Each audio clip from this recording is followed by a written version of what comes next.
All right, so I think we're going to get started. Yeah. So for those of you who don't know me, I'm Gene M., one of the hepatologists, and I'm going to talk to you today about alcohol-associated liver disease.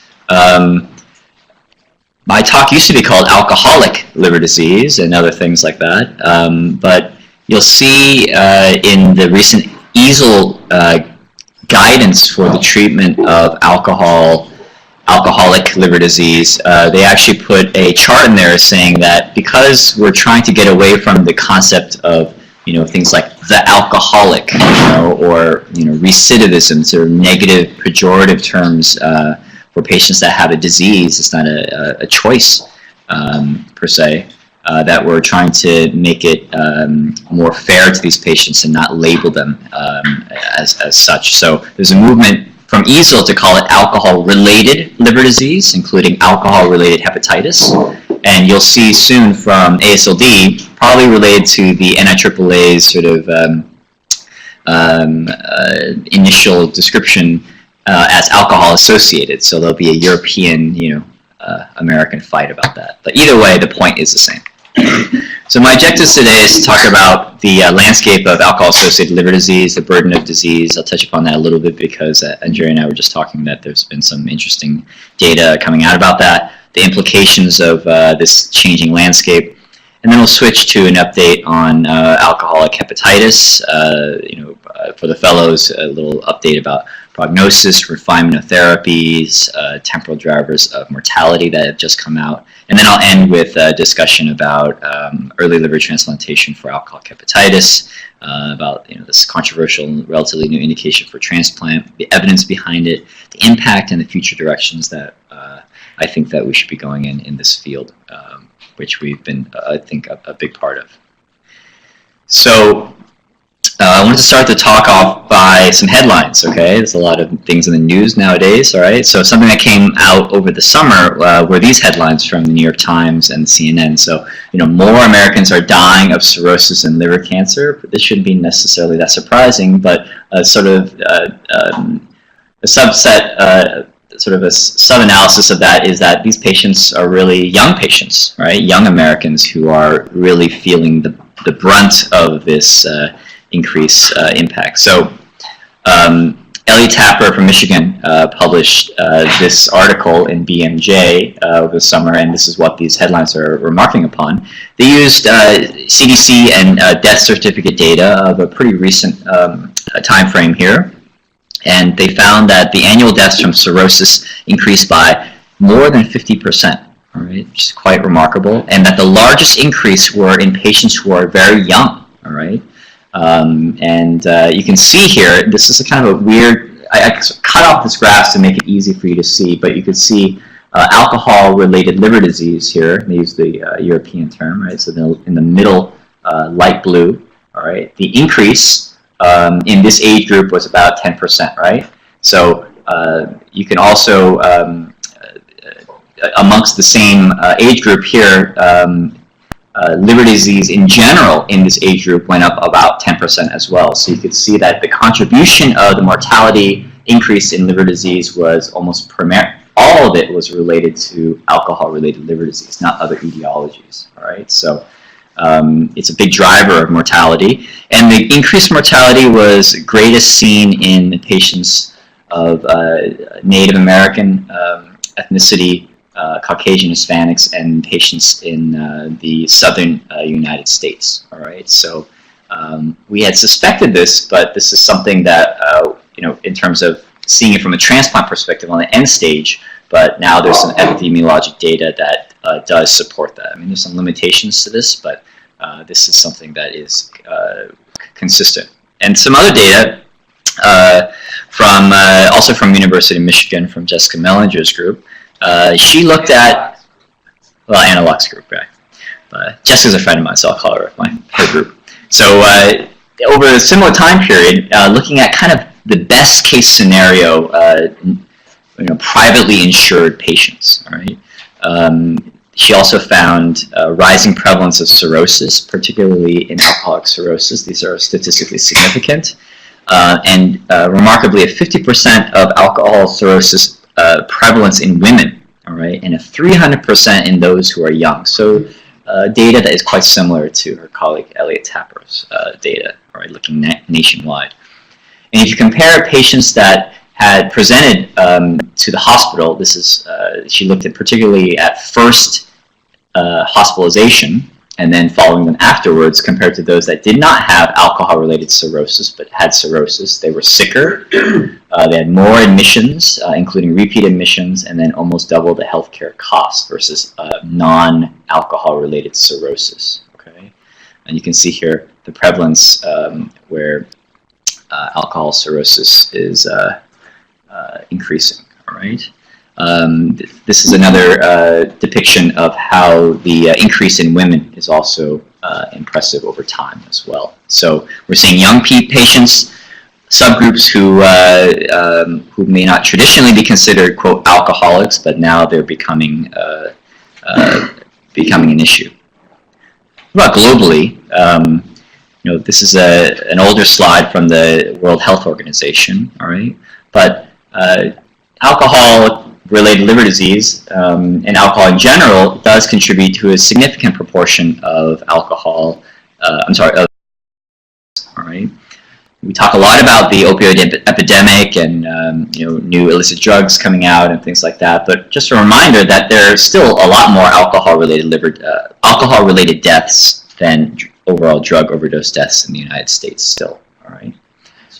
Yes? One of the things that surprised me about the information you were presenting from Tapper was the alcohol-related cirrhosis and mortality in people in the age group up to 34, which seemed like such a fast progression to cirrhosis and death. I mean, since generally, even once you become cirrhotic, you aren't dying very quickly. Do you think there's something that's going on in this age group that is acting in addition to the alcohol consumption, or do you have any thoughts about the rate of progression to cirrhosis and death? So having spoken before this paper came out, you know, amongst the sort of, not myself included, but experts in the field about this, because there's this feeling that we're seeing a lot, and we're seeing this on service now. We have we have a 23-year-old and we have a 27-year-old who are in multi-organ failure. Their livers are shot already at 23. Right. So that's one feeling, is that obesity, oftentimes these really young patients, you know, that are on the you know, the left side of the curve, you know, closer to 25, obesity is playing a role in that.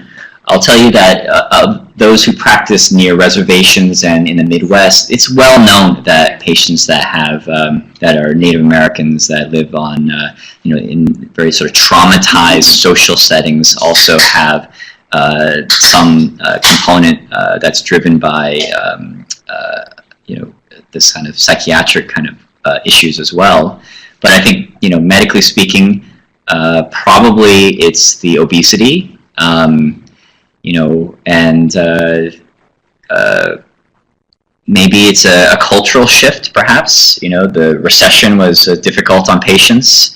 You know, alcohol prices and sales are soaring. So, and I think, you know, alcohol use in general is maybe a little more socially acceptable in the last, you know, 20 years than they were, you know, preceding 20 years. So I don't think anyone knows the answer to that.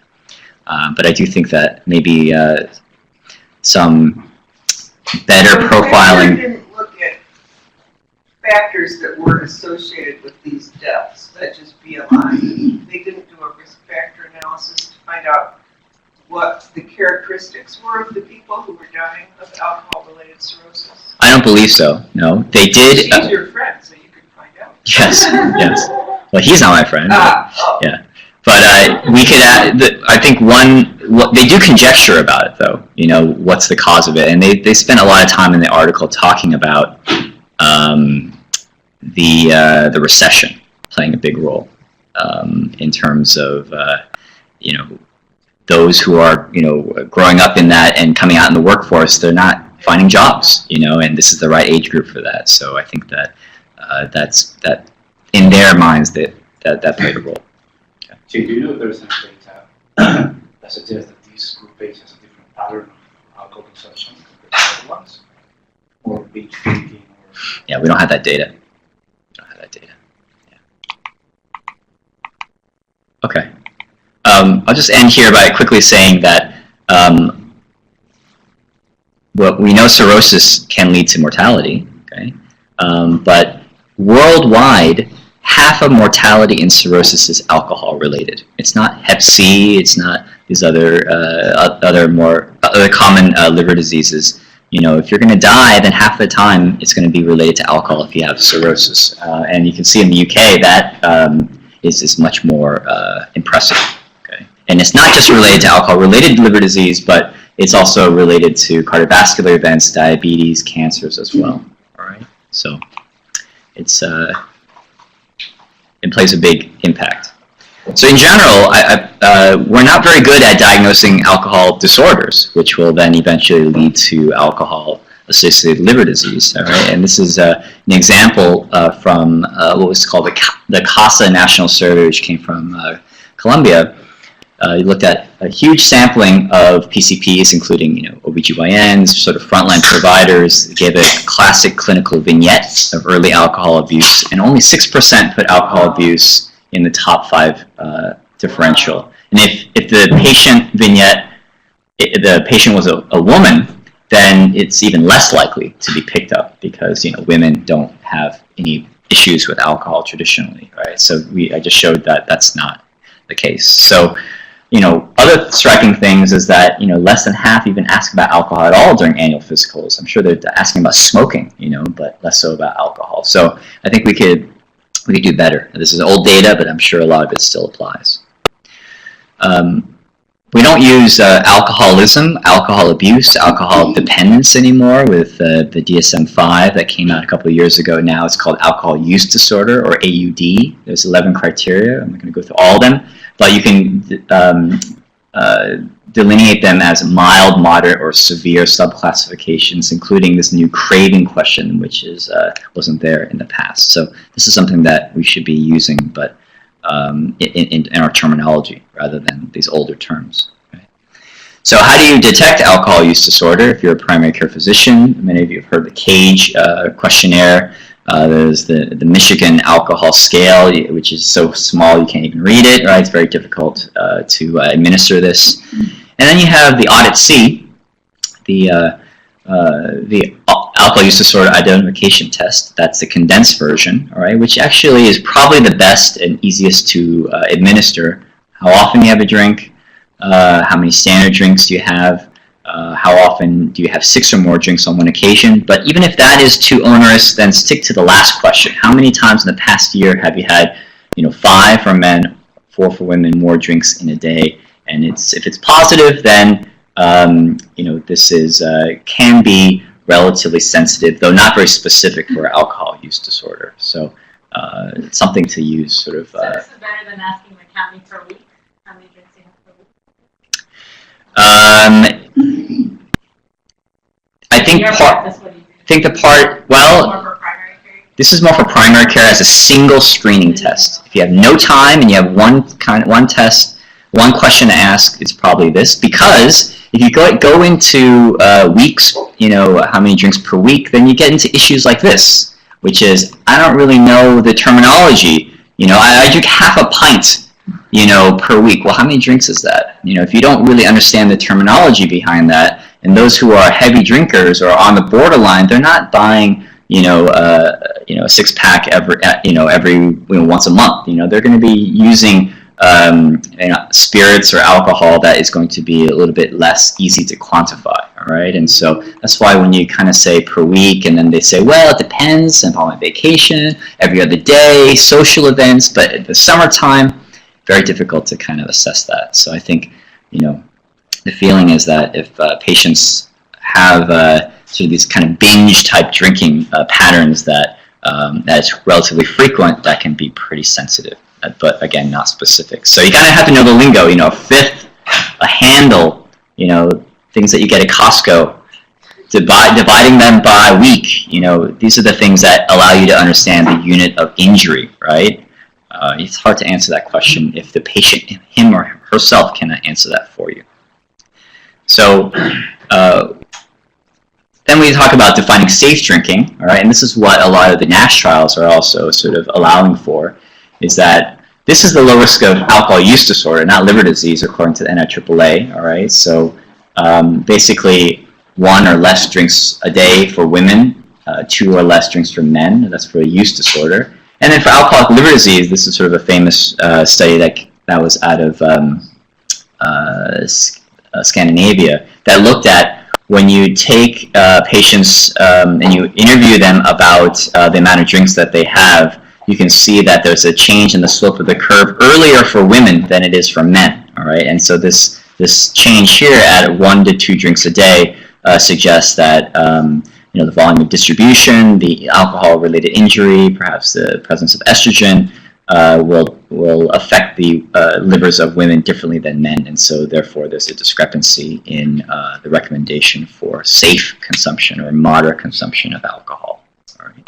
Yeah, I have a question. Sure. That is a study from 1996. Yes. So the data are from before 1996, and BMI has been increasing. So do you think that higher BMI increases or decreases the amount of alcohol that is safe to consume without causing liver injury? As you Yeah. pointed out about distribution, and it seems like the same factors that are used to explain why women would be more susceptible than men would also argue that the bigger your body is, the less susceptible you are. Has that been explored? I don't know if it's necessarily a volume of distribution in terms of BMI per se. I mean, I think I don't have strong data because it hasn't been really studied. Everything that that I believe is out there regarding gender differences in alcohol is more conjecture more than anything else. But I do think overall, to your point, those that have higher BMIs are likely going to be more susceptible. There's this entity that people call BASH, alcohol and non-alcoholic steatohepatitis. All right, I think it's a troubling or difficult to define, term. Okay, but it points to the fact that yes, in practice, we find that those who are in trouble, those who present early, those who present with advanced disease, it's not just the alcohol. There's something else, and it's usually metabolic syndrome. So I think that you're right. This is old data, but it's an excellent population-wide study. But you're right. Perhaps the BMIs are different. Okay. So we shouldn't have necessarily been surprised about these articles in the Times and CNN, because there were studies from Bridget Grant at NIH that demonstrated, that looked at the NESARC data. All right, this is 36,000 non-institutionalized American adults with standardized and validated face-to-face interviews, and they found that in a representative sample of Americans, almost a third of them at some point met the criteria of alcohol use disorder. Okay, in the last year, less than that, of course. But those patients who are young, male, and not in the Northeast, we seem to be a little protected here. They had a adjusted odds ratio that were greater than the rest of the sort of general population for development of AUD. All right, so this wave was coming. All right, and now we're seeing, this data is a little bit older, that with the increase of alcohol use disorder, now we're seeing the alcohol-related liver disease come forth as well. The example of the greatest increase, which is interesting, I kind of put it simply, but a poor, older, adult minority woman, not necessarily a group that is traditionally associated with alcoholic liver disease, is where there's an increase. So things are changing. Caucasians, right? I'm sorry? Yes, that's right. So that would be not Yeah, right. That's correct. So, but this is for alcohol use disorder. Alcoholic liver disease is a little bit different. Yeah. All right. So we can treat these, right? Well, we're not identifying them very well, okay? And we know that these psychosocial interventions that we talk about colloquially, alcoholic AA, brief interventions at visits, you see them, you identify an alcohol-related problem, you say, hey, listen, this is not the right thing.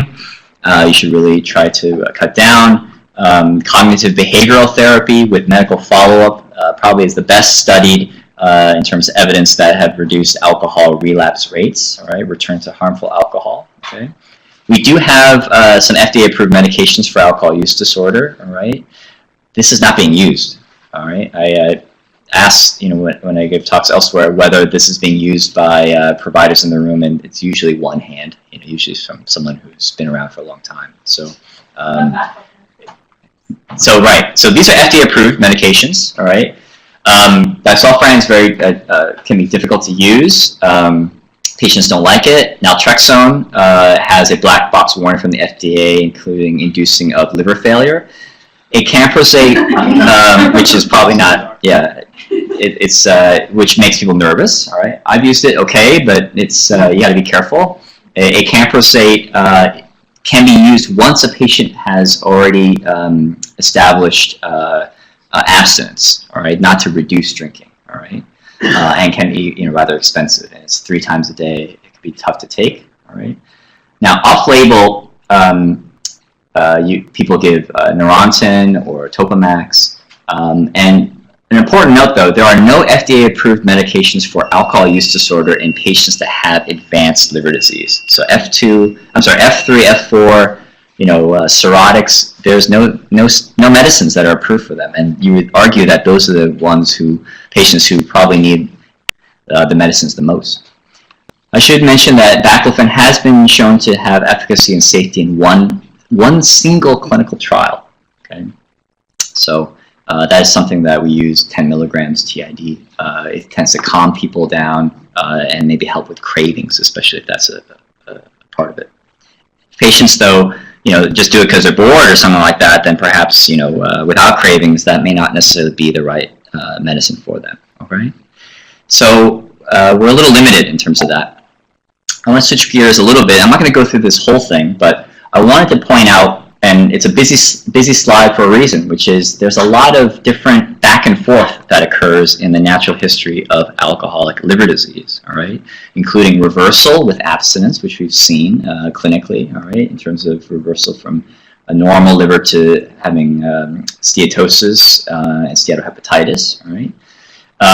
But I want to point out, despite continued drinking, only 8 to 20% of patients end up developing alcohol-associated cirrhosis. Okay, so and despite heavy drinking, so there's a lot to be learned in what's the 80% that allows for protection of this, despite drinking way beyond the sort of safe limits of alcohol consumption. And these stages are really dynamic. We've seen this: patients who drink, they develop alcoholic steatohepatitis. And they had some fibrosis, but then they can kind of revert back and do okay clinically for a long time, including improved FibroScan scores. So this is a conundrum that still has not been figured out.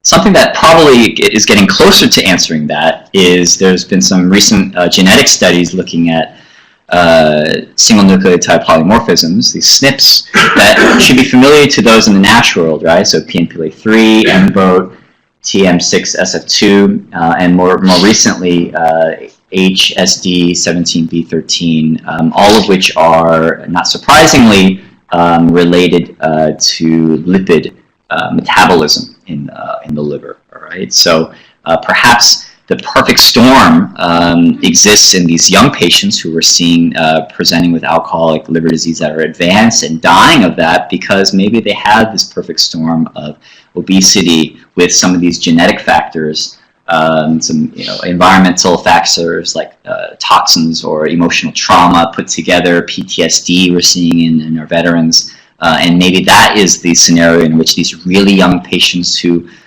haven't had a decade of drinking, which is typical for alcoholic hepatitis, and they're presenting early, all right? And then you have the non-sort of genetic factors that are associated with alcohol use disorder and alcoholic liver disease. You'll notice 2 things. One is that the genetic risk factors for alcohol use disorder and ALD, they don't mix, right? There's no overlap in this Venn diagram, all right? And so it's not necessarily, if you have this one risk, you're going to progress to alcoholic liver disease. Coffee is also probably the only thing here that is going to be more protective. Yes. So I'll go back to this saying that maybe we shouldn't be surprised at these headlines because if we knew these things. All right. So I'm going to switch to alcoholic hepatitis. All right. It's a acute inflammatory syndrome of jaundice and liver injury that occurs in a subset of patients. I wrote, after decades of heavy use, that's from New England Journal. Maybe we should be changing that because that may not be true anymore. All right. I'll point out for the fellows that there is now the expert consensus from David Crabb in Indiana. The NIAAA consensus criteria for alcoholic hepatitis. There's some minimal clinical criteria here. It's definite, probable, or possible. Definite, biopsy proven. Probable if you lack any of these things like sepsis, shock, and the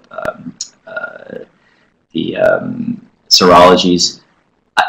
Go to probable, which is a lot of these patients because usually there's a lot of sepsis and GI bleeding and other possibilities at the same time as a history of alcohol injury. And for these cases, this is where perhaps a biopsy should be considered. So that's probably the most useful, excuse me, of the different criteria. This is for clinical trials, but I do think it's clinically relevant as well. For the 40 grams or 60 grams, can you remind us how you drink, like technical drinks? So it kind of depends on your study, right? Oh. And so I didn't, for time, I didn't include this, some of the studies regarding that. But in the United States, it's considered 12 grams of pure ethanol is considered a drink, okay? But there's a movement now to talk about it as 10 grams of ethanol, which is more standard in Europe, okay? And most of the studies are coming out of Europe, so that's been the standard. Now, if you think about what 10 grams of alcohol is, just understanding it from going down to the bar, it's a beer, 12-ounce beer of 3.5% alcohol, the ABV. Okay, you got to go to Salt Lake City to get that. It's hard to find that. Coors Light, 4.55%. So that's why I spend time on the units. All right, because we have these huge epidemiologic studies, and they say 1 drink is the cutoff, 2 drinks.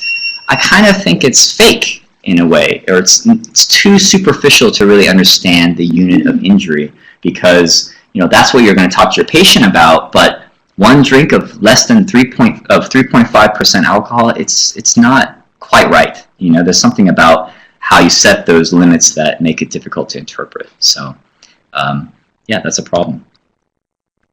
So if you develop alcoholic hepatitis, all right, you have a variety of different scores that you can use.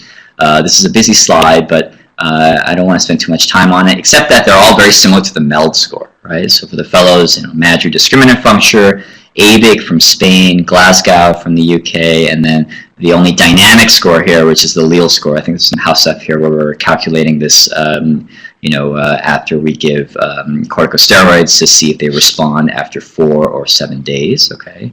Of all these, probably the discriminant function is most useful because it gives you a sense of when you can initiate corticosteroids. The other ones just kind of give you a prognostic score, but doesn't help you with clinical decision making per se. Yeah, that's all I have to say with that. All right. So the allele score, if after 4 or 7 days of corticosteroids, if there is a score that is less than 0.45, you can see that on the Kaplan-Meier curve they do quite well, even at 3 months out. Whereas if they do not respond to medical therapy, then they have a dismal prognosis. Okay, I mean, look at this, 25%. All right, so this is like grim cancer kind of diagnoses in these often young patients. Something that I'm not seeing so much on the wards, but probably could be more useful, is the combination of MELD score and the allele model to assess for response, but also what their MELD score is at that time. That can give you a more nuanced view of whether a patient's going to survive or not. So the therapies for alcoholic hepatitis have been studied over a dozen clinical trials over almost 4 decades, and we're kind of still stuck at the same stuff. All right, so there's tons of data on this. Shortcut it to one early pooled meta-analysis, meaning Philippe Mathurin took the individual data points from 5 different trials and put them all together, not any kind of medians or averages, with very standardized inclusion criteria of severe alcoholic hepatitis. They reaffirmed the fact that those patients with encephalopathy actually did better with treatment with steroids, and they found that the number needed to treat was about 5 in order to improve mortality at 28 days, and you can see the Kaplan-Meier curves here with pretty decent retaining of subjects. So that was an early meta-analysis saying that steroids can be useful. Can't talk about alcoholic hepatitis without talking about the STOPAH trial, the steroids or pentoxifylline for alcoholic hepatitis trial. Coming out of the UK from Mark Thur's multi-center study, 2x2 factorial design, double-blind randomized trial. They enrolled over 1,000 patients over 3 years, so it's a massive study. This 2x2 factorial design is described this way. Patients got placebo plus placebo, or placebo plus prednisolone, placebo plus pentoxifylline, or pentoxifylline plus prednisolone. Okay, so you can see huge arms in this trial, and for prediction of improvement of mortality at 28 days, you can see that those that had the prednisolone-containing arms, they had a reduced mortality. Okay, but the odds ratio actually didn't quite meet statistical significance, all right, even at 28 days. There are some arguments some discussion about why that might be the case. On subgroup analysis, when they controlled for other factors such as MELD and things like that, they found that indeed it was significant, but it was sort of a disappointing trial in that, it certainly does not improve 1-year survival. You can see all the treatment arms, they all come together at the end, okay, at 1 year. And the short-term survival, it was weak at best, okay. At 28 days, maybe it gives you a slight advantage in terms of survival. So it was quite disappointing. However, there's some concerns about it because I don't think actually it's a negative trial, because there was probably some, muddying of the waters with the lack of liver biopsies. Patients were also less sick than the power calculation. They probably need to enroll 400 patients to be able to see the differences in mortality. Probably because we're a little bit better at treating these patients in terms of lower incidence of infection, acute kidney injury, and patients are a little bit younger with less encephalopathy compared to older trials of which the power calculation was based on. It lacked the ethnic diversity that you would want to see in the United States for all patients. And importantly, the data for death after 6 months to a year may be influenced not by so much the alcoholic hepatitis and the steroids, but maybe the return to drinking. Okay, and so if you have an intervention that you're giving for 28 days, and they go out 2 months after that and are drinking again, then it's not a surprise that the prednisolone is not going to help you at 1 year. Okay, so moving, taking that and going further, there were 2 important prospective one prospective, one retrospective studies of patients who survive an episode of severe alcoholic hepatitis. So what happens to them, right? So in the short-term survival, not surprisingly, things like liver-related scores were important.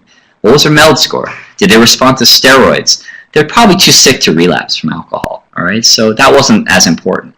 But after 6 months, it was the alcohol relapse that was most important, all right? With a hazard ratio of 4, the MELD score was not important, and so, or at least statistically significant. So it suggests that as hepatologists and providers, you get your patients to survive out of the hospital, they're doing okay, their MELD scores are going down, you're feeling good about yourself, but then you don't spend the time to talk to them about the alcohol use disorder, about the long term. Their liver survived, but you didn't change their addiction centers, right? So at 6 months, you should be putting on your psychiatry hat more than your hepatology hat, all right? So that's an important part of that. A similar study in Spain suggested that patients who were actually younger and actually did worse in terms of the likelihood for relapse and mortality. Those who are older and those who had never had prior alcohol treatments, they had longer-term abstinence, which is an interesting conundrum because, you know, as in transplant, you want to save the young people, right? The burden is really high on the young people. They have a long life to live. You know, perhaps the disease in terms of addiction is much stronger with those young patients than the sort of chronic older alcoholics, quote unquote. Okay. All right, I'm going to speed through this a little quickly, but there are some emergent therapies. The House F know about this trial because we discussed it in rounds, but the use of combination IV N-acetylcysteine versus monotherapy of Prednisolone. This was a negative trial because they used the endpoint of 3 months, all right? But now we know from STOPAH that really the endpoint should be 28 days or 1 month. So if that was a primary outcome, then it was actually a significant trial at 1 month. I'm sorry, here, okay? So I actually think that this is a positive trial that probably needs more, that needs further study. Do you use that in clinical practice? I've been using it, yeah. Yeah, I sort of use in combination for whatever decision-making happens with the prednisolone. So if they're going to be around for a couple of days, I'll give the NAC with the prednisolone. It has no downside. So the hot kind of concept in alcoholic hepatitis is not necessarily reducing inflammation, which a lot of these medicines do, but actually improving regeneration of the liver, all right? And so there's been data for GCSF, you know, filgrastim or Neupogen, as it goes by, in promoting the mobilization of peripheral bone marrow stem cells to the liver, promoting regeneration. And in some trials from India, actually all of the trials except for a single one, which is an older trial, came from India, and there was a suggestion of improved mortality. The survival rates are also quite dismal and worse than one would expect, so I think the difference is significant here, partly related to that. So the jury's still out on that. Fecal transplantation cures everything, right? So there's also data for that. That was presented last year at a liver meeting where giving fecal transplant to try to reduce things like bacterial translocation into the portal vein and inflammation seemed to improve mortality. This is a really small trial. I'll put here that nutrition, you can't forget about nutrition in patients. Older studies of VA patients found that 100% of patients with alcoholic hepatitis have protein-calorie nutrition. So in Belgium, there was a trial, a prospective trial that looked at intensive nutrition. So they kept patients with severe alcoholic hepatitis, put NG tubes in them, and gave them, you know, steroids with nutrition and without. And it really wasn't well tolerated. Those patients that were able to achieve a daily minimum of 21.5 kilocalories per kg actually did do a little bit better. But that could also be a reflection of sort of their overall health as well. All right, so there should be a minimum, but over-intense nutrition is not going to improve survival. The liver dialysis, the ELAD machine, I've been talking about it for the last couple of years. There was a phase 3 trial that came out that was very disappointing, and I got all these Google alerts saying that the stocks have dropped and you should drop your stock in it, whatever. This is probably dead. So that's all I'll say about that. I didn't have stock in it. Future therapies, all right? So there was UON Research Consortia organized by the NIAAA and NIH, and looking at the pathophysiology of alcoholic hepatitis and agents, molecules that are targeted and rational. They've been disappointing. You'll see some of that at this year's meeting, but the caspase inhibitor was terminated from toxicity. Obeticholic acid was briefly put on hold because of the FDA warning and decompensated cirrhotics. Some of this data hasn't come out yet. I saw abstract 13 to see if we can sort of get the leftovers from NASH trials like selonsertib, the ASK1 inhibitor, the Gilead phase 2 trial, mostly in Europe. It was not successful. All right. possibly related to the fact that maybe it doesn't work in severe alcoholic hepatitis patients. They're just too sick, right? And so we're still waiting for pharma to get to use these agents in some of our alcoholic patients. So this is the treatment algorithm for alcoholic hepatitis. For time, I'm going to sort of skip through it, except to say that I think prednisolone, at least for now, with or without N-acetylcysteine, with nutrition, is sort of the standard treatment. Use the Lille model to see if they respond. If they respond, great, continue the prednisolone for 28 days. If they don't, though, you got to stop it, and you're kind of stuck. Or if they're not eligible for treatment, then what do you do for these patients, right? You saw the Kaplan-Meier curve, right? 25% survival at 33 months. It's pretty dismal. So either it's hospice, good luck, or maybe transplant. What's your endpoint for that? When do you stop it? I stop it with the prednisolone. When they're inpatient. As long as they're an inpatient and they're on prednisolone, if they're responding, then I stop it when they get discharged. Okay, so just keep it on the whole time. Yeah, that's what I do in practice. So the last few slides I want to spend on liver transplantation for alcoholic liver disease, particularly alcoholic hepatitis. We talked a lot about the 6-month rule, the idea of a minimum sobriety period prior to listing for transplant. The origin of this is quite obscure. People tout this conference from 1998 as, there's a statement about patients would likely benefit from 6 months of abstinence prior to listing, but before that there was a survey that said that most patients were doing that, most centers were doing that anyway, so it came sort of from practice and consensus without codification. But the concern is that the 6-month rule may penalize those at lower risk for returning to alcohol, possibly unnecessarily. There were explant studies, meaning patients who they thought had 6 months of abstinence, but on their explant found alcoholic hepatitis, meaning recent drinking, compared to those that had burnt out steatohepatitis, though they had the same outcomes. So it may not make that much of a difference, perhaps, whether they were drinking recently or not. Something about transplant, perhaps, transforms their desire to go back to drinking. Lastly, if you have severe alcoholic hepatitis, your mortality is going to be suffered at 3 months. Okay, you can see the drop of the curve, the slope, is at 3 months. Most of it's incurred at that point. After 3 months, the curve sort of flattens out. So if you're going to do something to try to rescue these patients because they're not responders, then you got to do it early. All right, hence the term early liver transplantation. If you do it after 6 months, those who are going to be eligible, well, they may not even need transplant because the curve is flat, right?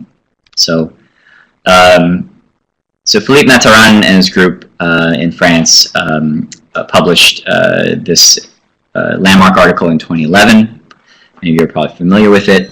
7 transplant centers, sort of standard inclusion criteria, including non-response to medical therapy. I'll go through this quickly. An important point is that they included patients with pretty stringent criteria with alcoholic hepatitis as the first liver decompensating event. There has to be universal consensus in terms of selection, including these different medical circles where the patient is in the center. And they found they transplanted 26 patients. 20 of them survived. Very small burden in terms of the overall liver pool available. There were 3 patients with longer-term follow-up that later resumed drinking despite counseling. But this is 2 years out. This is kind of minimal drinking as well. These patients did not have graft dysfunction and were alive and doing very well. So it's expected that there will be some relapse. We adapted and reproduced their study here at Mount Sinai, and we published our experience in AJT 2 years ago. And this is updated data now, all right, fresh off the presses. So we're up to 275 patients who have been evaluated with severe alcoholic hepatitis. A lot of it, this is a pretty small response rate, but some of that is selection and referral bias, okay? But out of that 275, we are not going to offer transplant to these patients because they're getting better. We have these 231 patients who are non-responders to medical therapy, meaning they're in trouble. They're in that other slope of the curve. They undergo an expedited psychosocial evaluation, which the fellows have already been part of. Then expedited medical evaluation. If there's consensus achieved, not achieved, then they're going to be declined for transplant. If there is consensus achieved regarding their medical and psychosocial suitability, then they will be listed, and we've accepted patients at a rate of about 21% of the non-responders. Because they're very ill, not a lot of them make it to transplant, but the majority, so we've transplanted at a rate of about 15% of these non-responders. Yeah, also. For here in practice, I think is a standard, since I've been here, we're not really referring them over to you if they're really recently stopped drinking. Should we be sending them? Let you guys make that decision? I think that's reasonable. I think, some of it, there is definitely some gatekeeping that happens in the community, even within, the institution. Yeah. These patients are not typically patients who are like frequent flyers, who they've known, it's known that he's had problems with drinking over and over again. This is really meant for a minority of patients who were not acutely aware of the medical consequences from their drinking, and they don't have the opportunity for that second chance to be able to get better because this is a one and done kind of deal. All right, so I think you'll have to. So I do think in general referral probably should be happening earlier. Okay, and sometimes the liver transplant evaluation itself, well, but can also reinforce and emphasize the need for abstinence. It's sometimes a little therapeutic to hear it from 5 other people compared to the doctor you've been seeing for 10 years. You know what I mean? If it's the same message, perhaps that can be useful. So have Sure. you extended this thinking at all to, decompensated cirrhotics, alcohol cirrhotics? So this is alcohol hepatitis. It's a very specific example where they're admitted presumably because they're sick from alcohol hepatitis. But how about a decompensated, worsening MELD person who has alcohol cirrhosis? Do you strictly enforce a 6-month rule in those patients, or are we also? Well, I think that's sort of the next step, right? Is that I think this is still early in the sense that we've now demonstrated surgical and medical feasibility, and the fact that these patients probably have the similar rate of relapse to historical controls or patients with alcoholic liver disease who've met the 6-month rule. Okay, but then it's this sort of gray area. Then perhaps is it unfair to those patients with not alcoholic hepatitis but decompensated alcoholic liver disease? I think that's a really interesting question. I think that we are heading in that direction because the 6-month rule really is as a single criterion for predicting relapse is quite poor, all right? And so I think as a program, we're considering these patients more comprehensively. The problem is, it's not like necessarily a stress test, they have ischemia or they don't. It's more complicated than that, and it can be rather subjective, and so that's something that I think requires more study, right, to be able to... We're favoring those with alcohol hepatitis because presumably this is the more new diagnosis and they haven't been counseled before about alcohol cessation whereas with alcohol cirrhosis, you assume that they have known about their disease. Yes, right. So you're saying that, in a more cynical way, you could say, well, it's the young patients who have a higher burden of disease. They're the ones who are presenting with alcoholic hepatitis with recent drinking. Now you're favoring them over the patients who are greater than 48 years old, which we have evidence for, probably less likely to go back to drinking. These sort of more chronic alcoholics who probably who've had some insight in there, over the years, who've had some starts and stops. They're probably more likely to stop. So yes, it becomes a problem, at least theoretically. So these patients, when I re-looked at the data recently, the relapse is 16%. This is harmful drinking. We've had only one patient who's died post-transplant beyond 3 years related to direct recurrence of alcohol injury to the graft. The typical historical controls is 20% at 5 years. All right, so this is in line with that. All right, and these are considerably perhaps higher risk patients. So how are we going to improve candidate selection to be fair to everybody, right, including those who don't have ALK-HEP but have alcoholic cirrhosis? So this is from our paper. We felt that those that had the first liver decompensating event, those who had good insight into their alcohol use disorder, those are patients who are more likely to be selected. At AASLD this year, this SALT score, which comes out of a consortium of U.S. consortium of centers,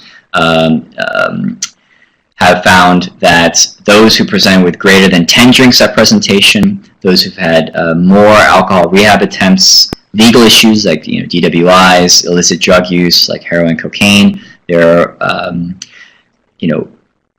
more likely to relapse. If you don't have any of those things, probably the score is most useful for its negative predictive value. All right, it won't necessarily predict that you're going to go back to drinking after transplant, but if you don't have them, it's likely that you won't go back to drinking. All right, so that's something that you might hear about. This is sort of the more updated experience. We are also part of this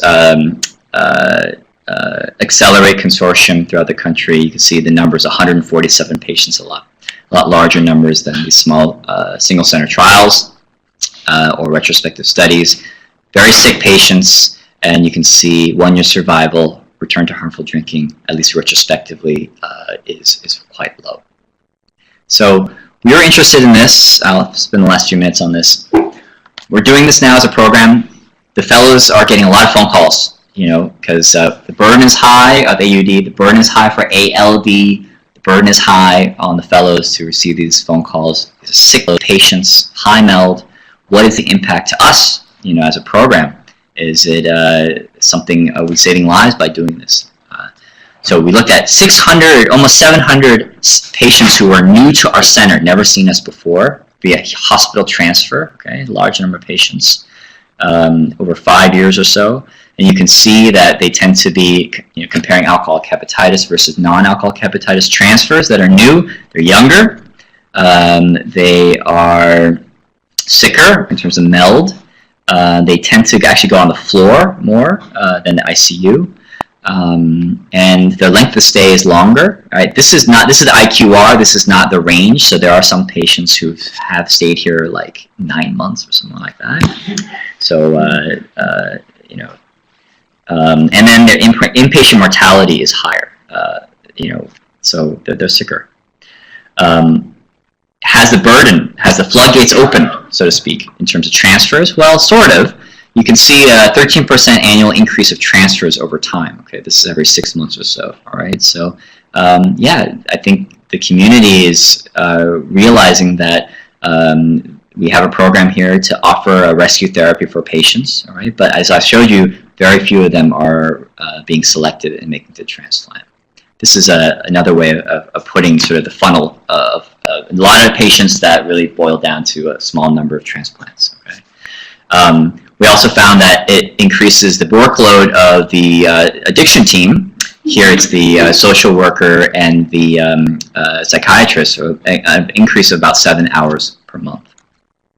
Okay. So it would be nice to derive a model to predict relapse after early liver transplants. Okay.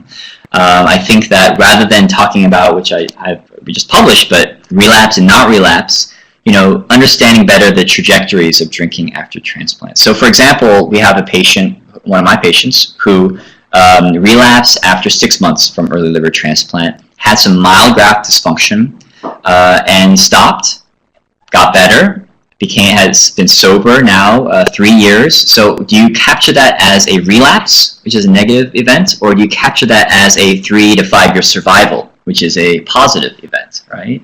So I think the answer is probably neither. I think what you need to do is capture it in a more kind of nuanced way.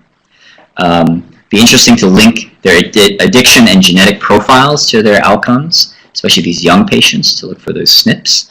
And then, a better understanding of patient-reported outcomes, because I think there are a lot of cynics out there that's saying, oh, you're just transplanting alcoholics. Well, you see the patients in your clinic, and I think a lot of the fellows have in mind, they're doing great.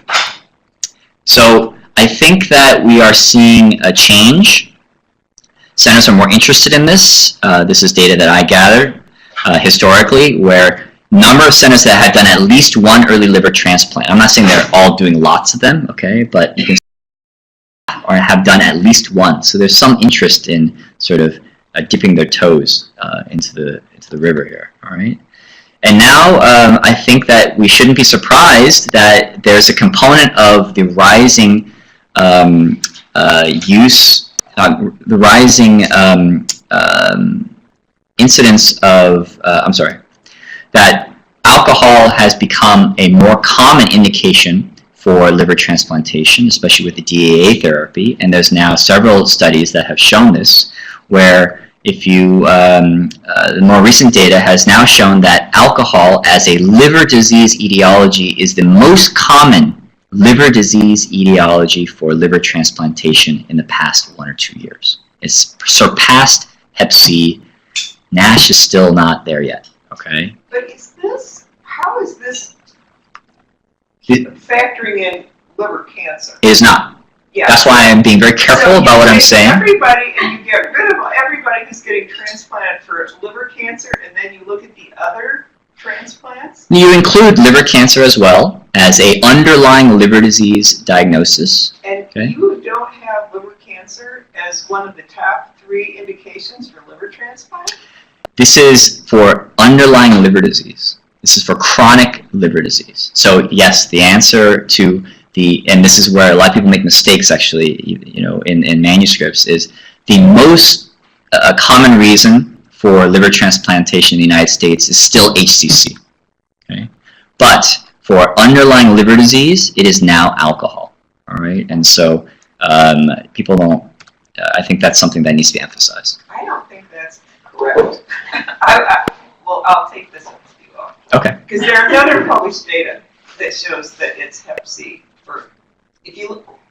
There's other published data that was published in the last 2 years, but the data that's published in the last 6 months that is catching up from 2016. Remember, I just showed you that graph of early liver transplant too. So I can get the reference. Yeah. So that's. Okay. Has shown that there's been a change. What's the difference between A and B? This is waitlist additions, and this is actual transplant recipients, right? So even waitlisting is higher too. So my argument is that I think alcoholic hepatitis is playing a role in this as well, all right? The early liver transplant. What's that? NASH beat Hep C also. There in the bottom. NASH. Yes, you're right. That's true. Okay. At least for that year, yes. All right. So I'm going to finish up. Okay.